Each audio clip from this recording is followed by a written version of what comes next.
On a question, member for Kew. Thank you, Speaker. My question is to the Minister for Education. On Saturday afternoon, a Victorian government spokesperson stated that the government's plan to put high-risk youth offenders with ankle bracelets in Victorian schools would proceed.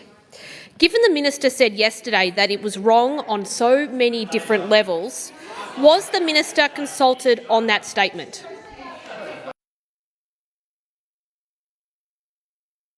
Member for Tarneit can leave the chamber for an hour. Member for Pascoe Vale is warned. Member for Cranbourne is warned. Member for Eureka is warned.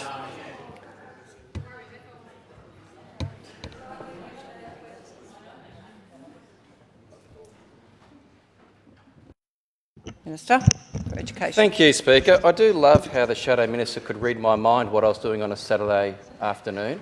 If only she could read her backbenchers' minds before she ran for the leadership, then decided to run for the deputy leadership, and here he is. He's only been a member of the Liberal Party for 5 minutes. Minister. Order. Member for Bulleen. Member for Kew. This was a not unpredictable point of order. Manager of Opposition Business. Clearly the Deputy Premier is very concerned about actually answering this question. The former Speaker's ruling about a time for attacking the opposition, question time is not it. Remind the Minister for Education to come back to the question that was asked. Back in my boots. Speaker, can I be very clear that there is no daylight between myself and the Premier when it comes to making sure our kids get the best start in life. And as I said yesterday, you know what I did on the weekend? I actually spoke to the new member for Werribee, one of our school teachers. I worked right across the weekend with our school principals, our school teachers, the Premier's office, the Premier, the Youth Justice Minister, the Corrections Minister, the Attorney General, to make sure that every child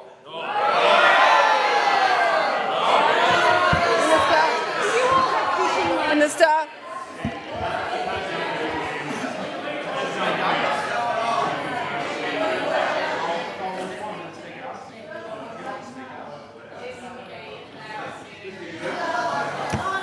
Member for Laverton can leave the chamber for half an hour. Member for Sunbury is warned. Member for Nepean has a point of order. Speaker, on relevance, the question wasn't related to which members of the Labor caucus the Deputy Premier was courting for their vote. It was about whether he's consulted on the statement. No point of order.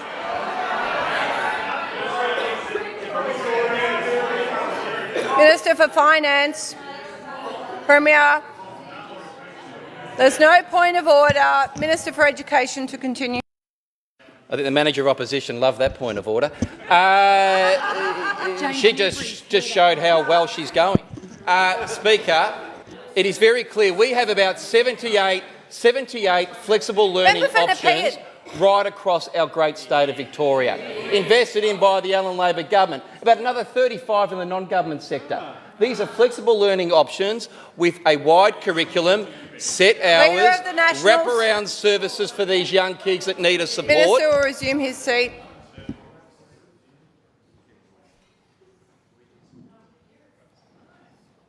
On a point of order, Manager of Opposition Business. Speaker, on relevance, it was a very narrow question. Was the minister consulted? Order. On the point of order, Leader of the House. Speaker, there is no point of order. The Deputy Premier has been entirely responsive to the question. He has sought to outline the conversations that he had with his colleagues over the weekend. Order. Minister will come back to the question. Speaker, young people that in disengage have low attendance, that have behaviour or exclusion from school, the right pathway for them is an alternative education setting. And that was what I spent my weekend working. While on that side of the chamber, they bloody just take a 3-day weekend, we make sure we get on and do the work that's needed. Flexible learning options, making sure alternative Minister. education settings. Minister.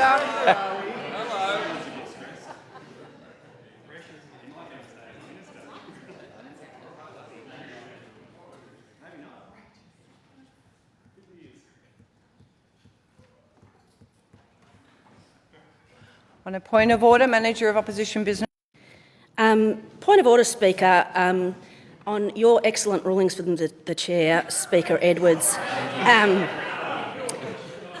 language should not be used to disparage a colleagues personally, and it's unparliamentary language I think the Minister has used. And I would ask you to rule that word unparliamentary. Can I remind all members that it should be possible to be on your feet and make a contribution in this place without disparaging other members. The Minister to continue. Speaker, what drives me every day is making sure our most vulnerable kids get the best start in life. And as a former Youth Justice Minister that has read the Armitage-Ogilvie review from front cover to back cover several times, I know the best start for these young people that have often had, for grace of God, very difficult circumstances. We all could have been in their shoes once upon a time, to make sure they get the best education they can. And it's an alternative education setting. It is making sure that they're either in vocational training, that they're in work, and they are getting the best start in their life. Minister will resume his seat. On a further point of order, Manager of Opposition Business.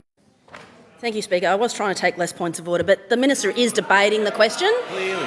The Minister's debating the question. It was a very narrow question. Yes or no, was he consulted? Order. I cannot tell the Minister how to answer a question. The Minister was being relevant. The Minister has concluded his answer. On a supplementary question, Member for Speaker. Yesterday, the Minister also stated, "As soon as I learnt that government schools were potentially being places with electronic monitoring, I stepped in and stopped it." If the Minister really felt that strongly, why did it take the Minister 3 days to step in and stop it?